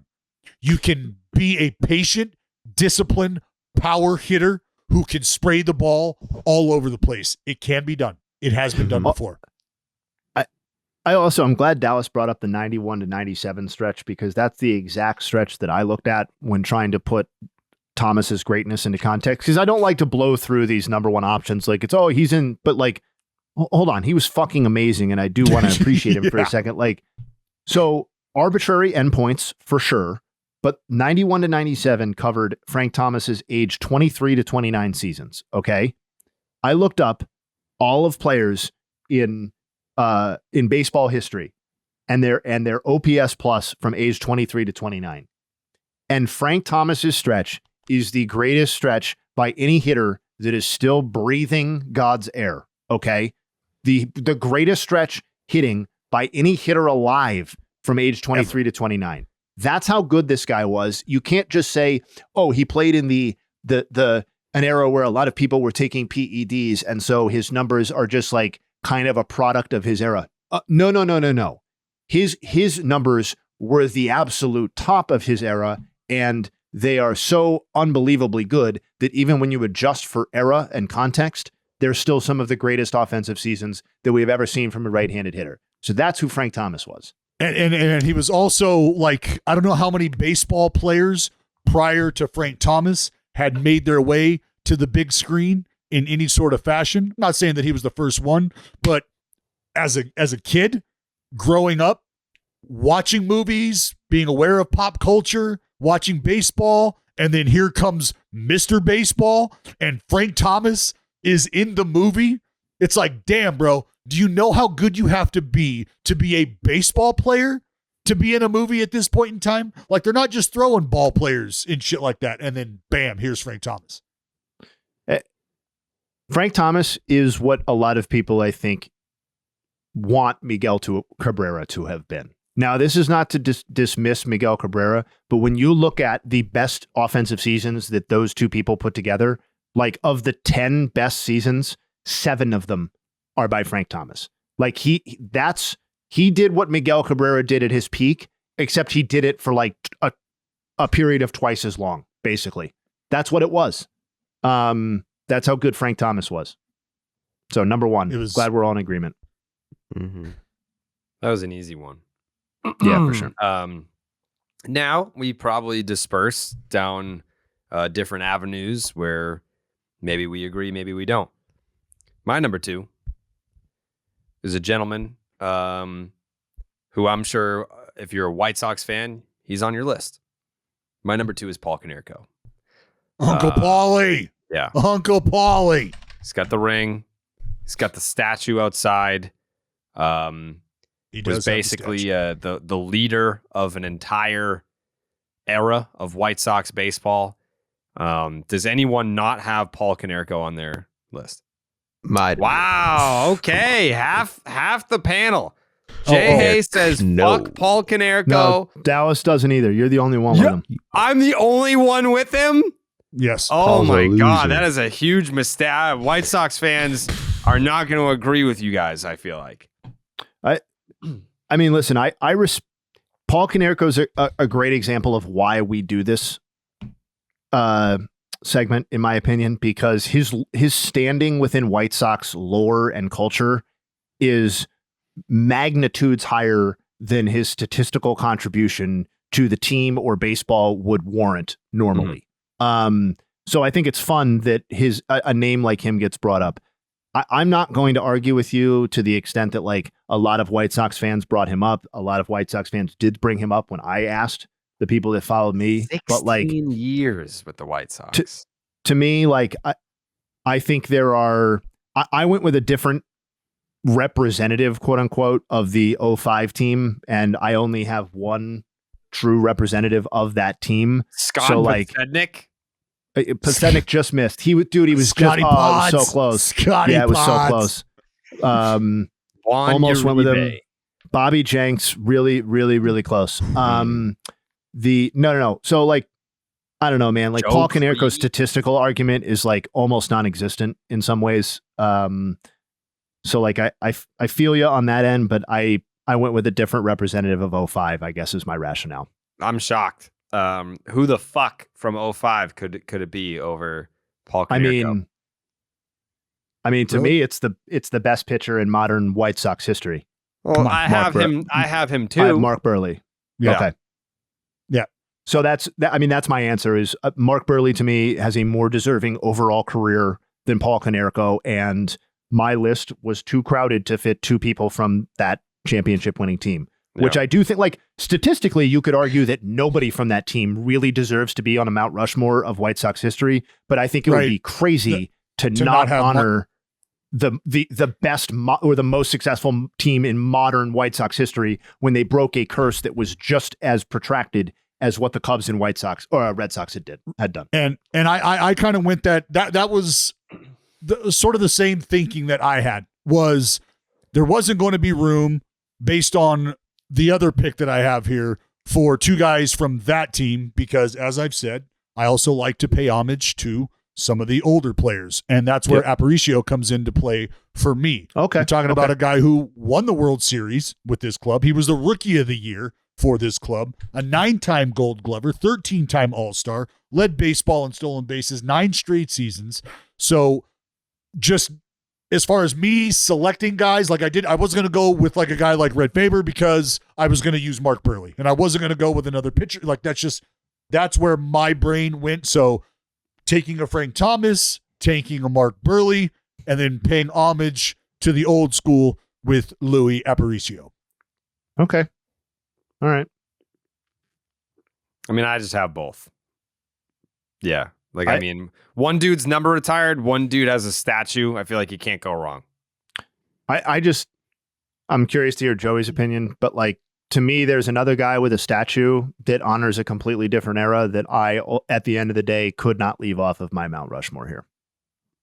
And I think he's more of like a Konerko style team legend choice than he is like this guy is at the top of all of the leaderboards for this particular franchise. Mm-hmm.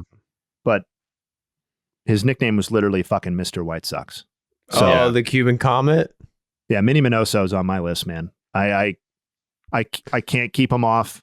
Of the 50s and 60s team, like he's the guy that I think belongs here. I mean, that I didn't make up that nickname. That's what he was nicknamed. Mm. It was a pretty iconic era within White Sox history, the Go-Go White Sox. There was some gimmick element to him, like he played at 50 for the White Sox. 56. I should have said in his 50s for the White Sox. Like, that's pretty unique. And like, listen, he lived in Chicago during and after his playing career and was a legit icon prior to his death within the city of Chicago. And I just like, and this none of this speaks to like the fact that he was a dynamic fucking baseball player in a power speed sense, in a way that like the game, Willie Mays was playing at the time, but like in some senses, Minoso was like an usher of that kind of era of baseball as well, in a lesser sense. And he's a statue guy as well with Konerko. So Minoso was, my third choice, so to speak. And he coached. Joe, who's your 2-3? That was my 2. Okay. Nice. Well, I don't rank them. fucking I don't go. rank them 1 to 4 because Okay. that's disrespectful. I put them all in the same category. Your face is on the fucking thing. Mm. You know, have you seen the actual thing? That's not like there's a number over George Washington's head, number 1. Mm-hmm. That's true. These guys are they're in the squad. Mm-hmm. But So you had obviously, Thomas and Minoso?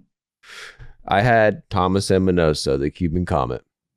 Okay. Played in 1946 and 1980. Who the fuck 1980. does that? 1980. Dallas was alive, bro. Nope. Almost. Yes, you were. Yes, Don't you lie. were, dude. You were alive. Fair. For the story's sake, fuck yeah. Who's I your watched 3, that Joe? game. Yep. Number 3, Mm-hmm. Ozzie Guillen. Wow. Because Oz, not only is he a player, He's still a guy right and now. if you listen to some people, pretty shit player, Josh Donaldson. I don't forget when you said that. He wasn't a bad player. He was a good player, and he was a clubhouse guy. Mm. And he played good defense, and he was scrappy. Okay? But what he's really known for is being the manager that broke the fucking streak that Jayhay just brought up, which was crazy streak. He broke the streak, became, when you think of White Sox, me personally, I think of Ozzie because he's so fucking cool. And he broke the streak, and he played. And then what did he do after he played? Now he's still with the White Sox, Talking shit Doing on the the post game. just talking shit on the post game and being the best post game guy ever. If they would give him a bigger platform, the guy would be amazing. But they're scared he's going to say some bullshit, which I don't blame him because he says a lot of bullshit. But Ozzie listen, had a bigger platform once. Said some bullshit. I know, and it was, and why? And what's wrong with that? Is there anything wrong with that? Didn't the guy deserve it? I mean, he's in the freaking White Sox Mount Rushmore. He can say whatever the fuck he wants. He I broke mean, the he's curse. about as bad of a player as will ever be considered for a real Mount Rushmore, I feel like. Just in terms of his playing career. But like, he was a clubhouse guy. I mean, I know being the manager is a linchpin of your putting him in the Rushmore. So I get that, but his playing career, Josh Donaldson was like kind of closer to the truth than If he's your 3, I have no idea where you're going with number 4. But Well, maybe I don't even know where I'm going number 4 yet. I'm waiting for you to convince me, brother. okay, has everyone given their 2-3? Yeah. yeah, I've got Minoso Burley. Okay, Dallas, who is your 3? Aparicio, Burley. Or Oh, yeah, Burley, yeah. Aparicio, however you want to Okay. slice it. All right.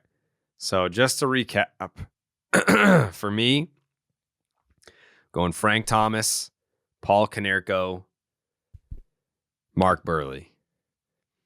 My number 4, the most famous person to ever end up in the White Sox baseball organization.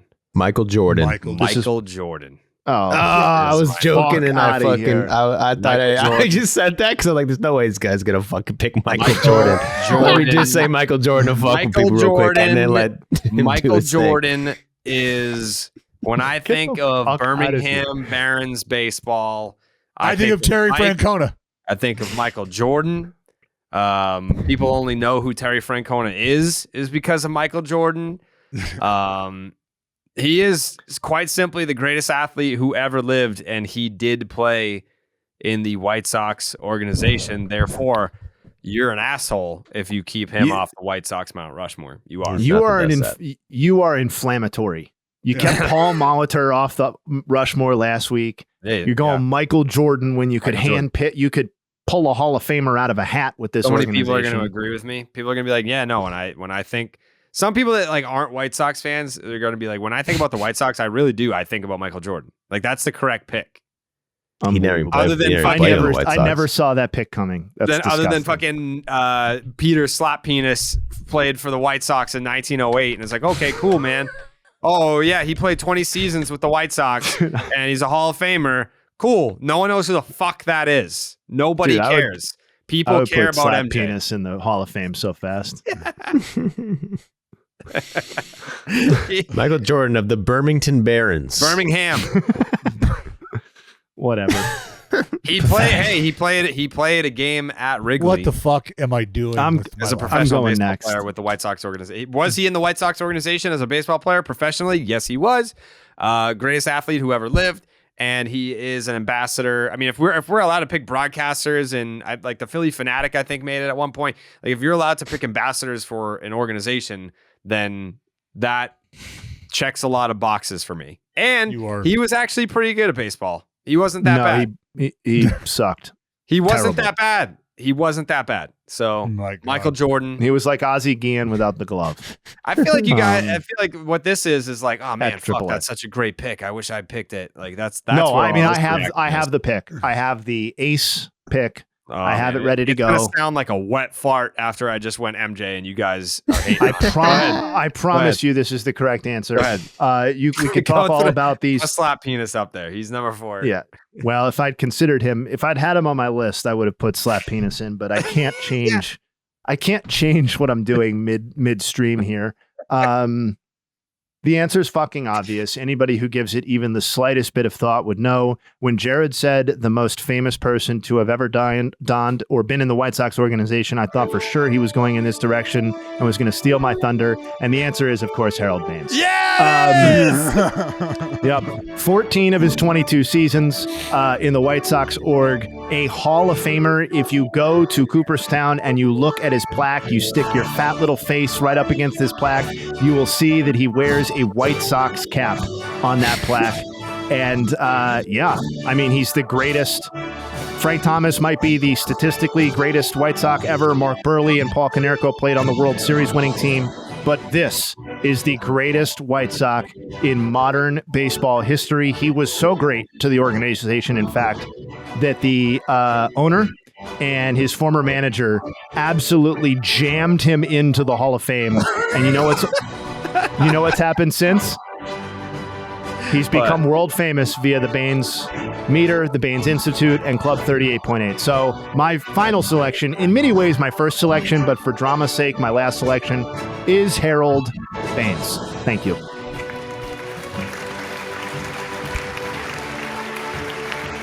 Worthy pick. Thank you. A lot of people were wondering if that's the direction you were headed. And yeah, I mean, if that's the direction I was headed, yeah, I think so. Yeah. So important to the franchise that they disgraced Cooperstown, a whole town and a museum, in order to honor this guy's contributions to the White Sox. That, to me, says more than anything that he belongs on Mount Rushmore. Mm-hmm. I agree. Someone had to say it, and I'm just glad it was you. That's all. My pleasure. Because I went back and forth between Baines and Burley, but I didn't want to be too position player heavy because I think it's been a while. I think we've had like a few franchises that it was slim pickings for pitchers, and I was like, well, Burley belongs. You got to put Burley in there. I think it's interesting that it was between Burley and Baines when, like, MJ Baines could have been like a greatest athlete of all time, like who's going to represent kind of that sort of brand. You know what I mean? Well, MJ to me was like a one, like he went in the 4 slot for dramatic purposes. No, I feel that like certainly. Yeah, that was like a and now. But yeah, he easily could have been 1. Easily. All right, who do these 2 chumps have? Hopefully it's Baines, but no, Dallas. You can put it on the board. Wow. Yes. Wow. Yes. Give it to me. he gone. He gone. Fucking Hawk. You talk about that team and breaking that streak. Who's tucking you into bed every night after that ball game? Who's painting that picture for you? That championship run? None other than the velvety voice of one Hawk Harrelson. Someone's got to take you for a ride. Someone's got to make the magic. The boys on the field are doing their job. Someone has got to wax poetically for you. And that's where the Hawk comes into play. Hawk Harrelson. Put him on the board. Yes. It's a good pick. It's a good pick. Joseph, how did you round out your Mount Rushmore? I'd go with cocky. Eddie Collins. Eddie Collins. We were just talking about him, brother. He led the major league history in sacrifice hits. History. Okay. I don't think anyone, and no one picked anyone who led the major leagues in jack shit. This guy has the most sacrifice hits of all time, 512. And he won the World Series. Guess how many times? 6 times, dude. Mm-hmm. So you might say, yeah, he was born in 1887. Who cares? I care. Because Speaking of sacrifices, you just sacrificed your last fucking spot on the. That's tough. what, for a guy with 124.2 WAR? It's a good pick, Joe. It's a Fine. good pick. How much WAR does Michael Jordan have? I mean, None. And guess what? How many wars did he serve in? None. This guy did. He won the war against Adidas. I'll tell you that. He did win the war against Adidas. That war is not. Shout that out, war is not. Shout over. out Matt Damon. Yeah, he was definitely on the front lines for that one. All right. Wow, what an episode! I think even though there were some discrepancies and some differences in the White Sox Mount Rushmore segment, I think we came to a peaceful understanding. The Brewers Mount Rushmore a little more contentious, I would say. But the White Sox one, we didn't all agree, but we didn't have to. No, we we could agree. We could agree to disagree. Yeah, right. We could all agree on Frank Thomas, whose head will be 7 times larger than anyone else's head on any of our statues. I mean, that guy is fucking massive head. He's a big Wow. dude. No massive body. Nugenics, no free ads. Wow. Yeah, I mean, What was it? I just wanted on the record that I don't respect the MJ pick. That's okay. Yeah, Well, Dallas is saying agree to disagree. I just wanted to note that I'm not totally doing that. Yeah. Yeah. No, he Yeah, deserves to be there. Yeah. Fuck MJ. Fuck old people. Justin Haynes. Yeah. He's just, I don't know. We got to get him to the holidays. He's cranky as fuck. I got Minnie Minoso and Harold Baines on my Hall of Fame. Yeah. I mean, yeah. I'm just saying, we need to inject you With all due respect, Minnie Minoso is so old that he's dead. Yeah. rest in peace. Mm-hmm. Truly, rest in peace. Truly. No cap. Just like Riley. Yeah. Rest in peace. Rest in peace. Rest in peace, Riley. Do we have a team for next week, Jayhay? For the Rushmore? Mm-hmm. Yeah, we do. Let's We're running do out of the teams. Birmingham Barons. Why not? We're running out of teams. The team next week, though, is going to be a good one. Who is it? And I think we're all going to have at least 2 people the same, but we'll see. Mhm. It's the Giants. Wow. Okay. Okay. Ooh. Let's see who has the balls to go Jeff Kent. Ooh. Who's got the I mean, balls? Or Aubrey Huff. I'm going Aubrey Huff. He's my Aubrey one. I'm spoiler alert. That guy's number 1. I mean, all right, I'm just going to, hey, spoiler, Dallas is going Pablo Sandoval for his number 4. All right, well, He is. Pablo's the first guy in baseball everdom to hit a 6-run homer, pal. So yeah, Pablo, the world champion, he of the 6-run homer is absolutely a candidate. That fat piece of shit. I didn't, that's how you can tell that I've softened in my old age. Like, I didn't say anything about him. You being just called him a fat piece of shit. You have Not not on- softened at all. Not on Twitter, I haven't. Not to give it away, but the problem that we ran into with the White Sox is the same with the Giants, only inflamed Can we do 2 or 2 3 of them? times as bad because you have the obvious 2 guys that I think everybody listening knows about. Only the Giants, old timey dudes that you have to fill the other 2 spots with, unless you want to do some of the modern guys that were 3-time World Series champions, are way better than the White Sox versions of those Long guys. list. Yeah. Give me the dandy. Look, and then, Mel Ott, Christy Mathewson, Carl That's Hubble, those are really, really great players historically, and that's before, doesn't include Bonds and Mays and anybody that's a modern Marichal player.